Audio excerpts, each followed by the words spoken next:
ಯೆಮೆನ್ನಲ್ಲಿ ಕೊಲೆ ಆರೋಪಕ್ಕೆ ಸಂಬಂಧಿಸಿದಂತೆ ಮರಣದಂಡನೆಯ ಶಿಕ್ಷೆಗೆ ಒಳಗಾಗಿದ್ದ ಕೇರಳ ಮೂಲದ ನರ್ಸ್ ನಿಮಿಷಾ ಪ್ರಿಯಾಗೆ ವಿಧಿಸಿದ್ದ ಗಲ್ಲು ಶಿಕ್ಷೆಯನ್ನು ರದ್ದುಗೊಳಿಸಲಾಗಿದೆ ಎಂದು ಗ್ಲೋಬಲ್ ಪೀಸ್ ಇನಿಷಿಯೇಟಿವ್‌ನ ಸಂಸ್ಥಾಪಕ ಡಾ.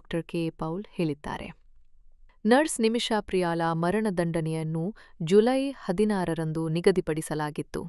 ಭಾರತೀಯ ರಾಜತಾಂತ್ರಿಕ ಅಧಿಕಾರಿಗಳು ಮತ್ತು ಯೆಮೆನ್ ನಾಯಕರೊಂದಿಗೆ 10 ದಿನಗಳ ಹಗಲು-ರಾತ್ರಿ ಚರ್ಚೆಯ ನಂತರವೇ ಈ ಯಶಸ್ಸು ಸಾಧಿಸಲಾಗಿದೆ. ನಿಮಿಷಾ ಪ್ರಿಯಾ ಶೀಘ್ರದಲ್ಲೇ ಭಾರತಕ್ಕೆ ಮರಳಲಿದ್ದಾರೆ. ಆಕೆ ಪ್ರಸ್ತುತ ಇರಾನ್ ಬೆಂಬಲಿತ ಹೌತಿಗಳ ನಿಯಂತ್ರಣದಲ್ಲಿರುವ ಯೆಮೆನ್ ರಾಜಧಾನಿ ಸನಾದಲ್ಲಿರುವ ಜೈಲಿನಲ್ಲಿದ್ದಾರೆ. I want to thank Sheikh Hamoud for his wonderful, powerful efforts, prayerful efforts. Yemeni leader. I want to thank Chairman Mahdi Ibrahim, who has done at age 80 marvelous job, day and night for the last 10 days. And I want to thank all the leadership that is involved to make this a great success. That Nimisha Priya death is cancelled. By God's grace, she will be released and taken to India. I want to thank Prime Minister Modi ji for preparing to send, please, your diplomats to Oman, whichever side, and take Nimisha professionally, safely. And I want to thank Nimisha's mother, who stayed so faithfully in Sana, in that dangerous place.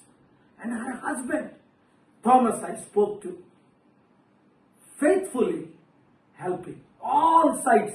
We cannot go into details at this time. What God did, how miracles happened, what all happened. This can be a blockbuster movie to reach billions of others in the future. వినండి, గొప్ప miracles దేవుడు చేశాడు. We want to thank God. ఎందుకంటే ఎవరూ చేయలేని పని, చట్టాలు చేయలేని పని, ప్రభుత్వాలు చేయలేని పని, ఎన్నో విధాలుగా అందరూ ఆశలు కోల్పోయారు కదా. అప్పుడే దేవుడు మనకి ఆశ చూపిస్తాడు.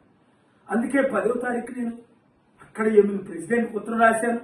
12వ తారీఖు ఇమీడియట్ గా కాల్ వస్తే చైర్మన్ గారితో ఇక్కడికి వచ్చేసాను. 13 నుంచి కంటిన్యూ మీటింగ్స్. 16ని తన్ను చంపేస్తారు అని అన్ని కన్ఫర్మ్ అయిపోయి మీడియాలో మనం చూసాం. కుటుంబం ఒప్పుకోలేదు, గవర్నమెంట్ ఒప్పుకోలేదు, ఎవరూ ఒప్పుకోలేదు. అప్పుడు దేవుడికి ఏడ్చుకున్నాం కదా, ప్రార్థన చేశాం కదా. మీరందరూ ప్రార్థించారు. ముస్లిం లీడర్స్, మీరు అక్కడ ఉన్న క్రిస్టియన్ లీడర్స్, హిందూ లీడర్స్ అందరూ ప్రార్థించారు నిమిషా ప్రాణాన్ని కాపాడడం కొరకు. అలాగే అనేక ప్రాణాలు మనం కాపాడాలి, ఇదొకటే కాదు. కానీ దీని ప్రాముఖ్యత ఏంటి అన్నది తర్వాత మీకు అర్థమవుతుంది. ఇది ఎట్లా జరిగింది అన్నది మీకు తర్వాత అర్థమవుతుంది, ఇప్పుడు కాదు. ఇప్పుడు ఆ కుటుంబాన్ని అందరికీ నేను వందనాలు చెప్తున్నాను.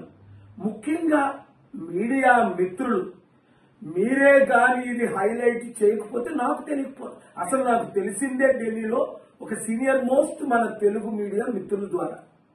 వారు చెప్పిన తర్వాత అయ్యో ఇంత అన్యాయమా, ఇన్ని సంవత్సరాల తన జైల్లో ఉంది, ఎవరు ఏమీ చేయలేకపోయారా, కోర్టులు ఏమి చేయలేకపోయాయా, అయితే దేవుడా నువ్వు చేయగలవు కదా, నాకు ఎంత మంచి సంబంధాలు మీరు ఇచ్చారని. అందుకే నేను సీక్రెట్ గా వచ్చిన తర్వాతే ఇంకా సక్సెస్ అవుతున్నా మీరు ప్రార్థించాలన్నప్పుడే నేను మీకు వీడియోలు రిలీజ్ చేశాను. అందుకని 5 గ్రూపులకి, అటు గ్రూపు ఇటు గ్రూపు, నాకు హెల్ప్ చేసిన ప్రతి ఒక్కరికి వందనాలు చెప్తున్నాను. ముఖ్యంగా ఇప్పుడు ఏమి జరగాలి అన్నది మనకు తెలుసు. ప్రధానమంత్రి గారు వారి ద్వారా, గవర్నమెంట్ ఎంబసీ ద్వారా మీకు ఇక్కడైనా అంబాసిడర్ హెల్ప్ చేస్తారు.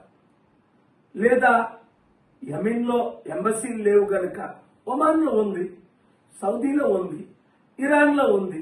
ఒకవేళ మోదీ గారు వాళ్ళ గారు మీరు కూడా రండి అంటే ఇంగ్లీష్లో చెప్తాను. If the honourable prime minister wants some logistics from my side to safely take Nimisha Priya from Sana prison to Oman or Jeddah, Riyadh or Egypt or Iran or even better Istanbul. We can make those arrangements in conjunction with the government of India. I want to thank all who helped. ముఖ్యంగా media మిత్రులు మీ ద్వారా కోట్ల మంది ప్రార్థించారు. ప్రార్థన ద్వారా ఇది జరిగింది. మీరు అందరికీ రీచ్ అయ్యేటట్టు ఈ మంచి న్యూస్, ఎందుకంటే టెన్షన్లో ఉన్నారు అందరూ, ఇప్పుడు టెన్షన్ ఫ్రీ చేయండి. Thank you very much. Thank you. More important is thank God. I sell it that. ప్రార్థన gods. You want say something? Thank you.